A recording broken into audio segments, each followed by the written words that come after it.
Bonjour, nous allons terminer cette série de tutos sur les commandes de base de Word par un petit peu de mise en page globale. Alors en effet, différents éléments vont constituer cette mise en page, les marges, l'orientation, un saut de page, les en-têtes et pieds de page. Alors commençons par ce que l'on trouve dans l'onglet mise en page, ici. Avec les premiers boutons, vous avez les marges, avec quelques possibilités déjà toutes faites que vous pouvez choisir. Par défaut ici, c'est 2,5 cm de tous les côtés et évidemment, marge personnalisée vous permettra de choisir quelque chose de différent si vous le souhaitez. J'annule. L'orientation, bien vous retrouvez le classique portrait paysage. Au niveau des sauts de page, vous avez le saut de page classique, le reste étant un petit peu plus spécial. Alors, et bien sûr qu'il va faire des sauts de page, ce qu'on appelle flottants, tout seul, Word. C'est-à-dire qu'à un moment donné, quand vous arrivez à la limite de sa page, quelque part, il vous dit, eh bien, j'y arrive plus, je passe à la page d'après. Alors ça, c'est très bien quand on a un texte un petit peu long et puis qu'on ne sait pas si on va faire des ajouts, supprimer des choses, et c'est vrai qu'on va plutôt le faire tout à la fin.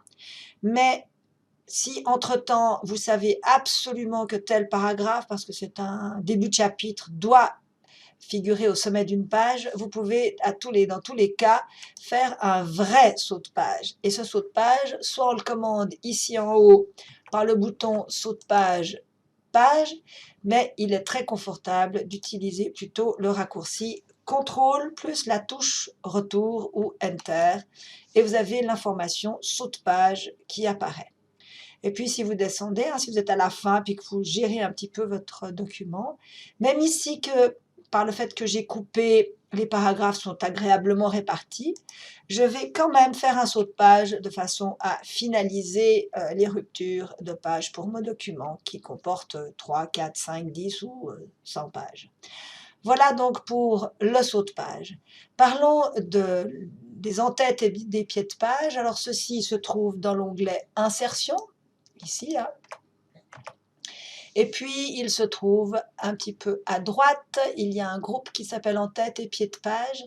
Alors, vous pouvez choisir entre l'en-tête avec une liste déroulante avec des combinaisons déjà prédéfinies. Vous pouvez aussi utiliser le pied de page avec de même des combinaisons toutes faites, ou le numéro de page, où on veut dire, voilà, tu le veux en haut, en bas, à la position actuelle, etc. Donc, ce bouton n'est pas strictement lié à l'en-tête et au pied de page.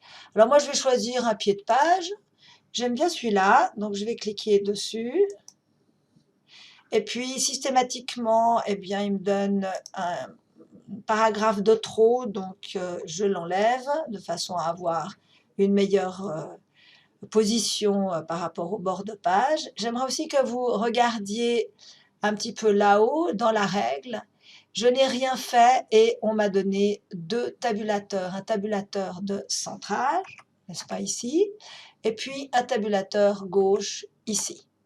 Ce qui veut dire que si je souhaite mettre d'autres éléments, eh bien, je peux parfaitement les ajouter. Attention, si je vais dans l'onglet Accueil, ici, je vais aussi m'apercevoir que le pied de page que j'ai choisi comporte un alignement à droite. En général, les alignements à droite, il ne faut pas trop bon ménage avec un tabulateur de centrage ou tabulateur gauche normal. Mais bref, je vois que Microsoft a prévu des outils pour que je puisse gérer le format de mon pied de page.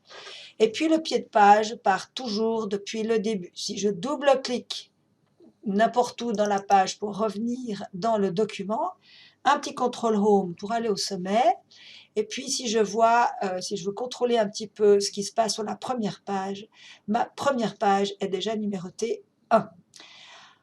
Alors ça, c'est vraiment simple. Maintenant, vous allez me dire: «Ah oui, mais je veux pas de page, je veux pas de numéro de page, je veux pas d'en pied de page ou d'en-tête sur la première page». Alors je vais double-cliquer pour rentrer dans le pied de page et puis j'ai un petit onglet là-haut qui me permet différentes choses. Je peux insérer des éléments comme la date et l'heure, des images et cetera et puis j'ai une première page différente comme commande qui me permet par exemple de dire: «Bah voilà, je ne veux rien sur la première page».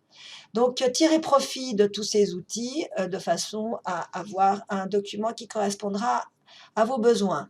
Maintenant si vous me dites: «Ah oui, mais j'ai une table des matières et puis, j'aimerais insérer à l'intérieur de ce document un petit peu long, un tableau Excel en format paysage», eh bien vous allez devoir vous frotter à la notion de section, mais ça fait pas partie des commandes de base et puis, voilà, je ferai peut-être un jour un tuto sur les sections. Revenez dans le site ou dans la chaîne, YouTube pour voir si un tel tuto est à disposition.